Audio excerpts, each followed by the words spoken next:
Sebelumnya, Assalamualaikum warahmatullahi wabarakatuh. Masih bersama channel Mak Ngedo. Ini kita sudah lama tidak ngupload konten di YouTube. Ada sekitaran 1 bulan lebih lah. Jadi ini kita ngebahas orang-orang yang masih belum paham tentang di lingkaran dunia pinjol. Apa itu joki, apa itu aplikasi legal, apa itu aplikasi semi legal, apa itu aplikasi ilegal, resiko kalau kita nggak bayar, apa itu resikonya. Nanti saya jelaskan sistemnya seperti apa. Jadi pinjaman online itu, jadi kalian misalnya, saya pernah nge-lab di TikTok itu banyak orang yang masih belum paham tentang pinjaman online. Dia nanya aplikasi, bang Watas ada DC nggak, bang Winplus sebar data nggak, bang aplikasi Uku ada DC nggak, bang aplikasi Semir ada DC by checking sebar data nggak. Jadi tinggal kalian pahami aja, pinjaman online itu kan dia cuman dibagi 3 jenis. Itu aplikasi yang pertama namanya legal resmi, aplikasi yang kedua namanya semi legal, aplikasi yang ketiga namanya ilegal, seperti itu. Aplikasi legal resmi apa bang resikonya kalau kita tidak membayar? Aplikasi legal resmi itu resikonya kalau kita nggak bayar itu BI checking sama ada DC lapangan ke rumah. Itu yang disebut debt collector datang ke rumah. Itu yang legal resmi. Legal resmi berarti resikonya DC lapangan sama BI checking tidak sebar data. Contoh legal resmi itu seperti apa bang? Contohnya seperti kayak Akulaku, Kredipo, Home Credit, Tunaiku, atau yang mereka ini aplikasinya bayarnya bulanan, bunganya tidak terlalu mahal, seperti itu. Terus aplikasi yang kedua namanya semi legal.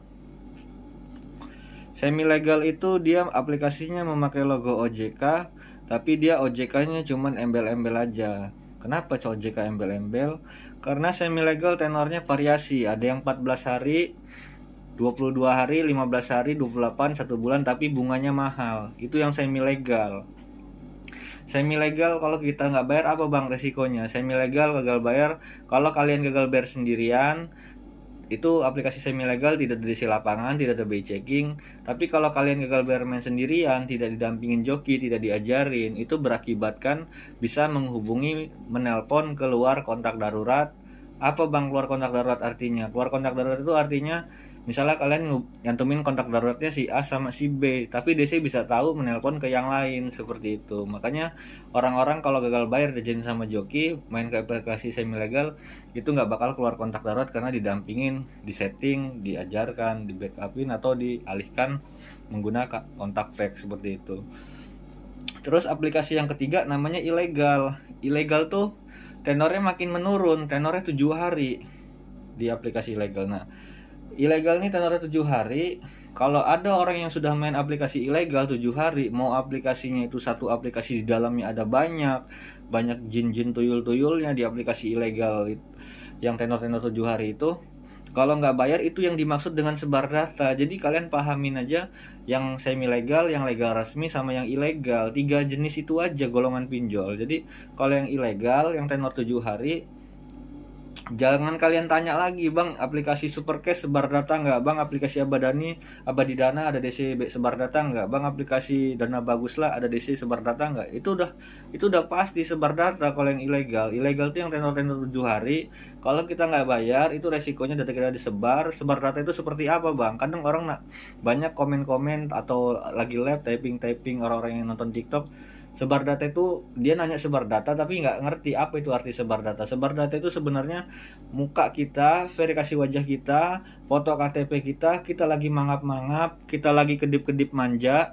itu dikirimkan ke semua orang, dikirimkan ke teman-teman WA kita, atau diedit-edit sama DC pinjol, dibuat muka kita ini diedit-edit, seperti itu. Itu yang ilegal.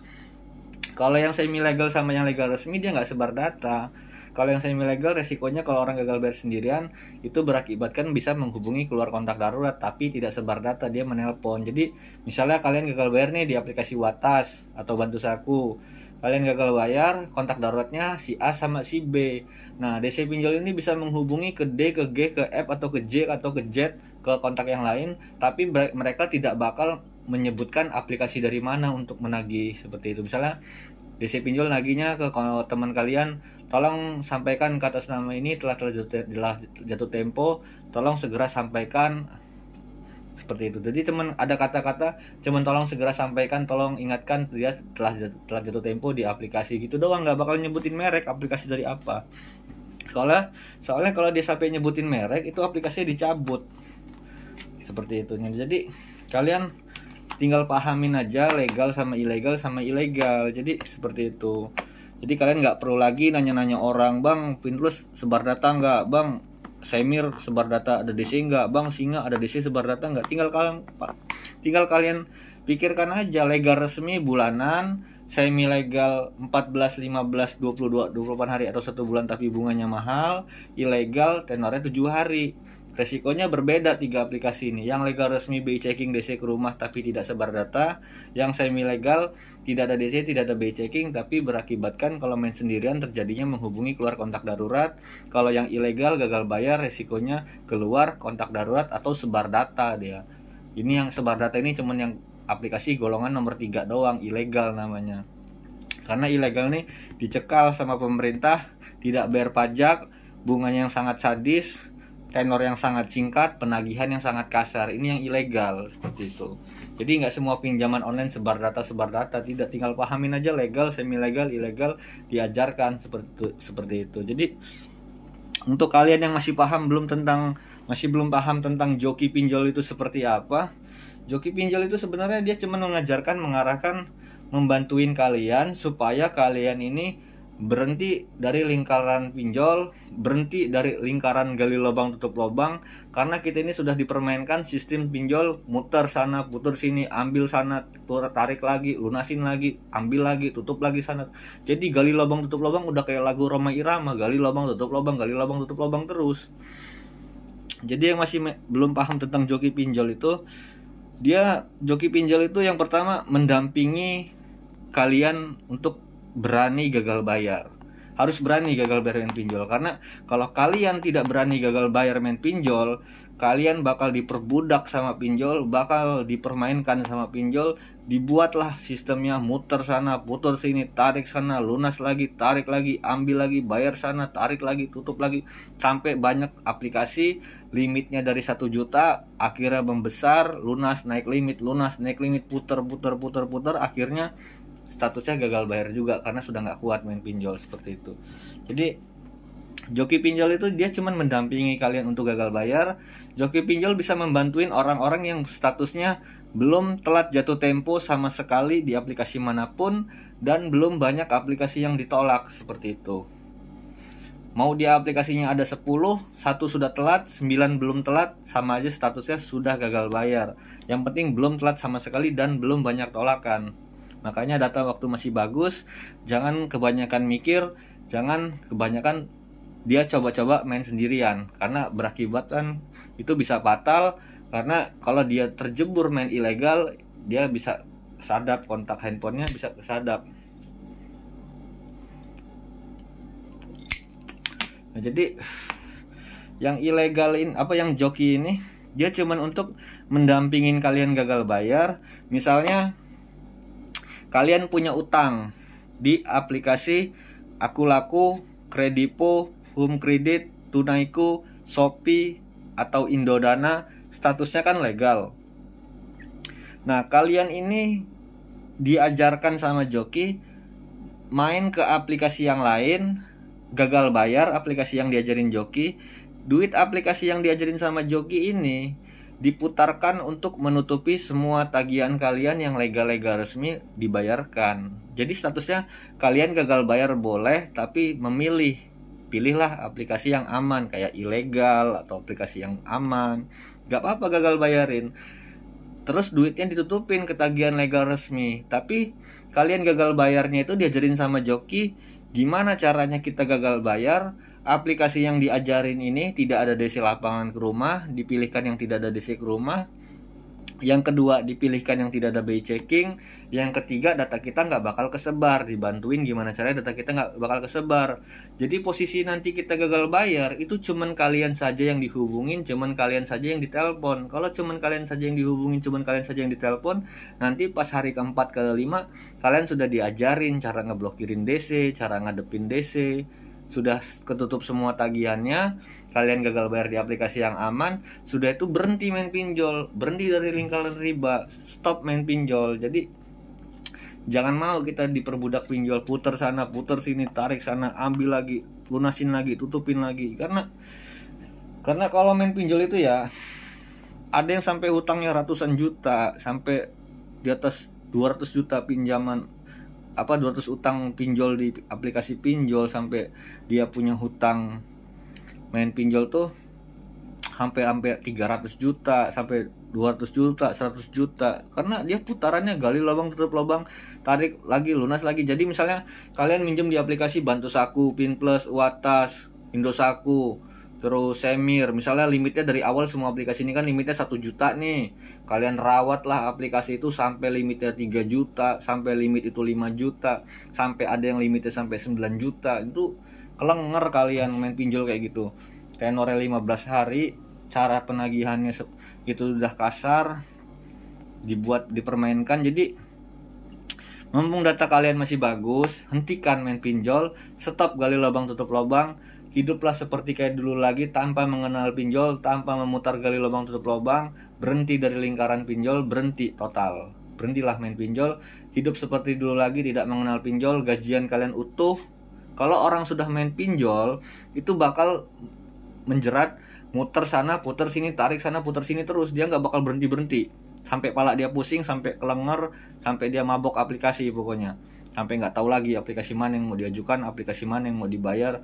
Dia puter-puter, habis bayar aplikasi ini langsung mikir bayar aplikasi apa lagi yang mau deket jatuh tempo, habis dibayar lagi langsung mikir lagi aplikasi mana yang mau dibayar. Jadi bakal muter-muter sampai ada orang yang kenal main pinjol, sampai emasnya dijual, motornya digade, ngutang ke bank, terus nutupin bayar pinjol, ngutang ke koperasi, nutupin bayar ke pinjol.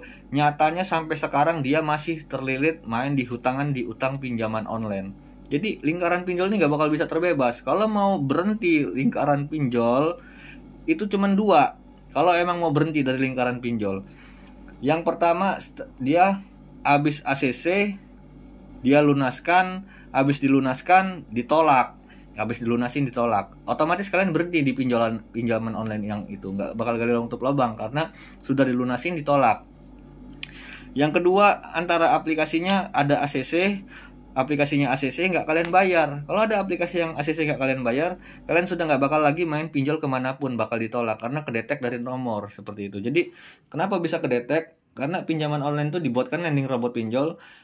Kalau ngisi data itu cuma formalitas kayak foto KTP, pegang KTP, atau isi wajah muka, isi data pekerjaan, isi data kontak darurat. Begitu sudah proses, itu yang ngecek langsung server komputer ngecek apakah nomor ini statusnya rawatan. Rawatan tuh misalnya apakah aplikasi ini pembayarannya lancar, tidak pernah telat jatuh tempo, bayarnya selalu lancar, langsung dikasih limit ACC.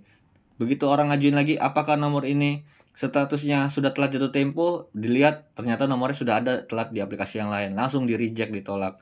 Pakai nomor yang baru, nggak pernah dicek main ke aplikasi, apakah nomor ini statusnya bayaran lancar, ternyata nomornya tidak ada histori pembayaran di aplikasi manapun, ditolak. Jadi kalau orang sudah gagal bayar, sudah telat di aplikasi telat 1 hari, 2 hari, main ke aplikasi manapun bakal ditolak karena kedetek dari nomor, serba salah.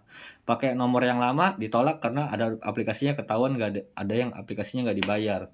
Pakai nomor yang baru kedetek, nomornya tidak ada histori pembayaran, ditolak. Udah nggak ada solusi lagi kalau udah nomor udah gagal bayar.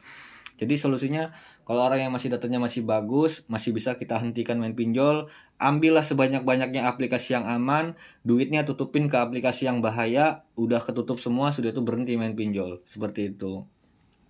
Mumpung datanya masih bagus, belum telat jatuh tempo sama sekali, masih dirawat, dia sudah lelah, udah capek main pinjol, ya mendingan dihentikan main pinjol. Karena kalau kalian mau rawatlah keluarga, anak, atau menata hidup ke depan. nabung, daripada kalian cuman mikirin pinjol, gajian nutupin pinjol, setiap gajian nutupin pinjol, setiap dagang dapat untung mikirin pinjol. Kalian yang diperas duit kalian.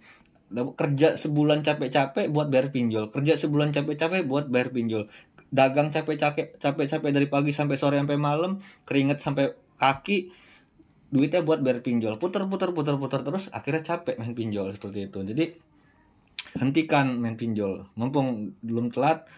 Stop main pinjol, berhentilah dari lingkaran pinjol, karena tidak ada orang ceritanya main pinjol berhenti aplikasinya lunas semua aplikasi pinjaman online, dia berhenti main pinjol. Tidak pernah ada. Kalau ada yang ngomong saya berhenti main pinjol, aplikasi sudah saya lunaskan semua bang, gak pernah ada. Pasti dia bakal ngambil lagi di aplikasi itu, karena pinjol itu udah kecanduan, ketagihan. Jadi kalian kalau emang mau berhenti main pinjaman online, statusnya mau lunas ditolak atau gagal bayar, tinggal dua itu aja pilihannya. Jadi nggak pernah ada ceritanya orang lunas semua aplikasinya terus berhenti main pinjol. Dulu pernah lunas semua aplikasinya dengan cara mengutang ke bank, dengan cara ngejual mobil. Setelah lunas dia main lagi aplikasi, dan main lagi akhirnya terjerat lagi di aplikasi. Jadi sia-sia selama ini barang yang kita jual, barang yang kita gadaikan, kita ngutang ke bank, ke koperasi, nutupin pinjol, sia-sia ternyata kita masih main pinjol. Jadi tinggal kalian pikirkan seperti itu. Sampai kapan kalian terjerat pinjol? Sampai kapan kalian bakal terus-terusan seperti ini? Tinggal kalian pikirkan, mau sampai kapan kita main pinjol? Harta kita habis, setiap gajian buat bayar pinjol terus, setiap dagang usaha untung buat bayar pinjol, seharusnya uang buat keluarga tapi kekurang buat bayar pinjol, seharusnya uang buat jalan-jalan buat beli mainan anak tapi uangnya buat bayar ke pinjol. Jadi nggak bakal berhenti main pinjol, karena pinjol tuh bunganya besar. Kalau kalian hitung-hitung hutang kalian di pinjol, orang punya hutang pinjol 7 aplikasi. 7 aplikasi aja udah ketahuan di atas 20 juta. Apalagi sampai ada orang yang pinjaman online-nya di atas 10 aplikasi, sampai ada yang 50 juta, sampai ada yang ratusan juta. Karena aplikasi pinjol tuh limitnya beda-beda. Ada yang sampai satu aplikasi limitnya ada yang 25 juta. Ada yang misalnya kayak orang ada kami EasyCash limitnya besar-besar, biasanya ada yang sampai 30 juta, sampai 60 juta, 40 juta, EasyCash 15 juta, 18 juta, bayar periode per 15 hari. Pala kalian kelenger bayar 15 hari 15 hari 15 hari terus. Ada yang sampai limit uang Mi 10 juta, julonya 15 juta, terus ada pundinya 12 juta. Nah itu udah kelenger itu bayarnya. Jadi ini saya kasih saran ke kalian, mumpung sayanya masih aktif ngurusin orang-orang main aplikasi, berhenti main pinjol, ya lebih baik dihentikan dari sekarang.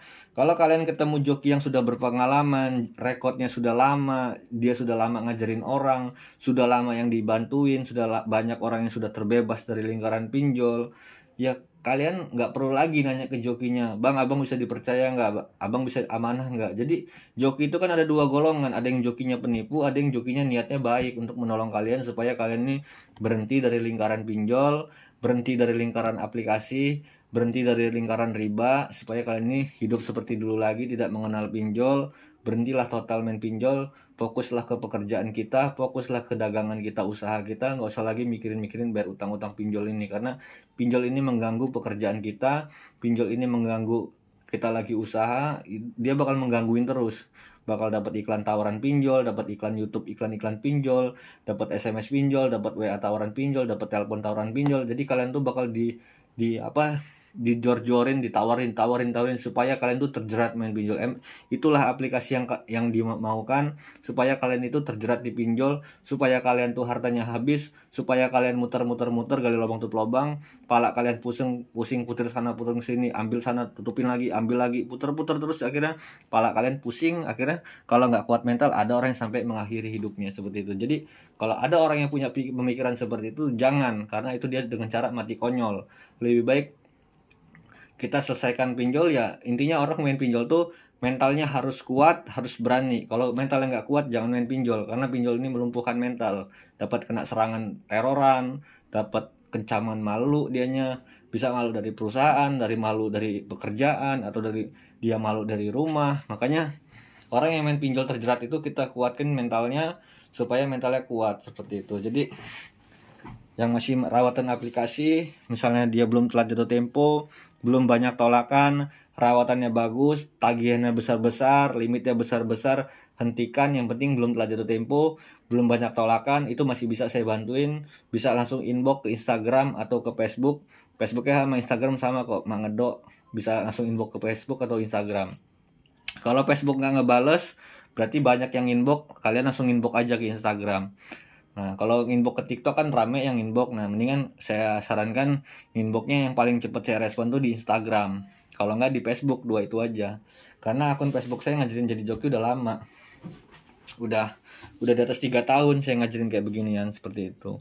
Jadi untuk kalian semua yang sedang terjerat pinjol, saya doakan supaya kalian berhenti dari lingkaran pinjol, tobat dari lingkaran pinjol, stop main pinjaman online, kaburlah kalian dari lingkaran pinjol, menghilanglah dari kalian dari aplikasi, hentikan, stop bolong lubang, tutup lubang seperti itu. Jadi biar kalian tuh hidup seperti kayak dulu lagi, tidak mengenal pinjol. Sebelumnya terima kasih semuanya yang udah pernah nonton. Sehat selalu untuk kalian semua. Yang mau join ke grup Facebook bisa gabung ke grup Facebook. Tapi itu untuk orang-orang yang sudah diteror, sudah dapat ancaman, sudah telat jatuh tempo, dia mentalnya diserang sama DC pinjol. Itu makanya fungsinya saya buatkan grup Facebook untuk kalian bersharing. Facebooknya di mana bang grupnya? Tinggal kalian scroll aja pencarian namanya Mang Edo, scroll beranda Facebooknya, nanti ada bacaan 8 link grup Facebook grup pinjol. Tinggal kalian klik linknya, masuk ke grup, tinggal kalian join, kalian bisa sharing, bercerita sama orang-orang yang terjerat pinjol. Jadi mentalnya biar kalian kuat. Seperti itu tujuan saya buat grup Facebook, supaya orang bisa sharing seperti itu. Jadi sebelumnya terima kasih semuanya. Ini hari malam Jumat. Sebelumnya terima kasih semuanya yang udah pada nonton. Assalamualaikum warahmatullahi wabarakatuh.